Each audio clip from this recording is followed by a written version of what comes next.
चल दे बता देना। अच्छा ठीक है। सामने नाजरीन, मैं लाहौर टीवी का लपोटल टाटिफ डुलडार और आप देख रहे हैं प्रोग्राम लाहौर टीवी का लपोटल। नाजरीन मैं इस टाइम जरा अनारकली में हूँ लाहौर में।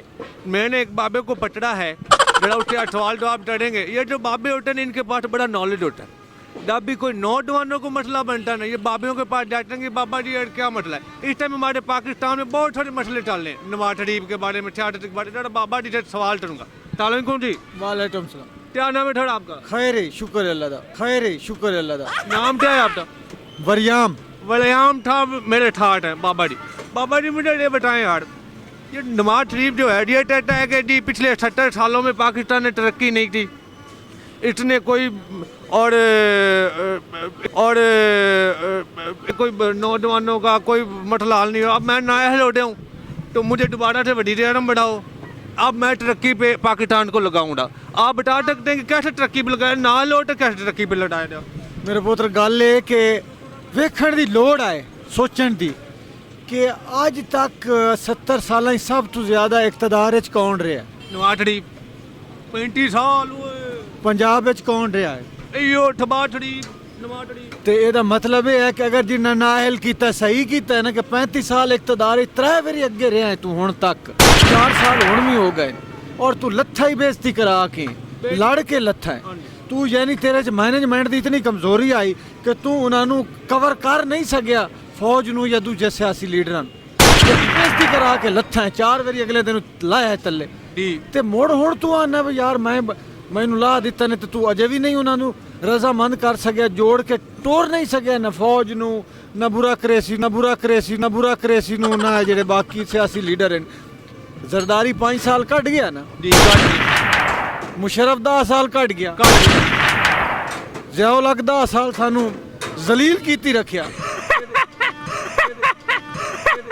ये सियासी वालिद साहब, सियासी अब्बा जी नवाज शरीफ, वो अब्बा डी में सियासी अब्बा जी उन्होंने दी गोद च बह के आए हो, हर बंदे के खिलाफ इन्ना साजिशां कीतियां, हर उत्तू सट्टियां हेलीकॉप्टर तू गंदियां तस्वीरां लोकां दियां बेटियां दियां बेनज़ीर ओदी मां, हर काम गड़बड़ कीता है। अच्छा पैसे भी ना बनाए, जायदादां ही बनाइयां, हुण करप्शन ही कीती। अच्छा कास्मैटिक करदे रहन प्रोजेक्ट, कास्मैटिक केड़े?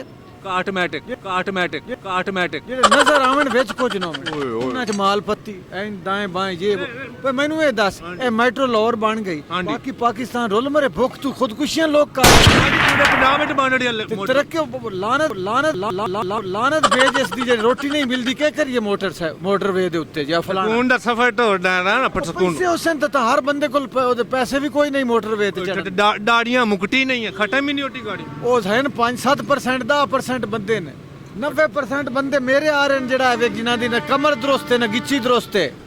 तू 2 सोडा पीवन लगे 7 वारी मैं सोचिया भी पैसे पूरे होसन मेरे कोल के नहीं, ये तो चोर सारा टब्बर रल गया बाबा जी। हुण मैं दस 70 साल तू ये ते इन्हां दे साथी ने जेड़े पाकिस्तान उत्ते नहीं होवन देंदे। बाबा जी मुझे एक बात बताए, बाटियों ने क्या किया? हाँ जी याद है, बड़ी मेहरबानी सर। बाबा जी मुझे ये बैठा है वलियाम साहब, बड़ी बातें कर के आप उर्दू तो आती नहीं, पंजाबी बोली जाने तू बड़ी फारसी बोलेंदा पे फ्रांसीसी है टट बट टट बट टट बट टट बट टट बट टट बट टट बट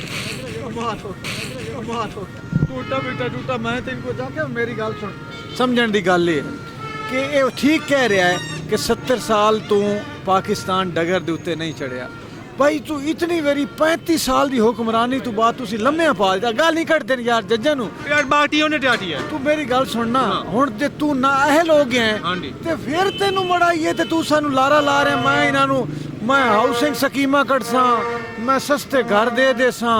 ओ सस्ता घर देवना 20 करोड़ बंदे नू तू 8 लाख नू नहीं दे सके, तुसी आशियाना स्कीम फेल होई पई है। तालीम दा बेड़ा गर्क कर दिता है, हस्पतालां जाके वेखो एक बेड ते 4-4 बंदे सुते हुए एवें डाले तो कारोबार जेडे हस्पताल हैं तिजारती। ओए ओए ओए ओए चल चल पर एक बारी गल करन ते सीरियस गल हो रही है, दफा हो जा पर मैं तेन प्यान सीरियस गल है। हस्पताल तिजारती, स्कूल तिजारती, प्रोजेक्ट तिजारती, पाकिस्तान दा इन्ना के कीता है?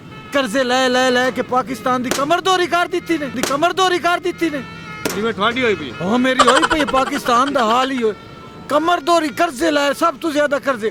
अच्छा मोल कर्ज उतारो मुल्क संवारो पूरे मुल्क चो पैसे लेके चकमा दे के आओ गए ये टबर सारा ये साढ़े पैसे ते पाले टैक्स देंदे नहीं ਆ ਪਾਣੀ ਪੀਓ ਡਾਕਟਰ ਸਾਹਿਬ सानू आदन टैक्स दियो बस हुन तू मेरे पुत्र जा खुदा ਬਾਬਾ ਨਹੀਂ ਮੈਨੂੰ ਨਿੱਕੀ ਦੀ ਡਲ ਬਾਟੀਆਂ ਟੀਟੀ ਟਾਈਮ ਮੈਨੂੰ और सारे रले हुए हैं शहर के कत्ल में मेरे नजदीक शहर वाले सभी मुलविस हैं ये सारे साढ़े खिलाफ रले हुए ऐ गरीबा मस्कीना नाडडीन वड़ेआम ठाप बड़े पुराने बंदे आप तो नहीं पता मुझे पता आपने उनकी बातें सुनी अब मैं क्या हूँ मुझे तो बोलने नहीं यार अपना ख्याल रखिएगा अल्लाह हाफिज़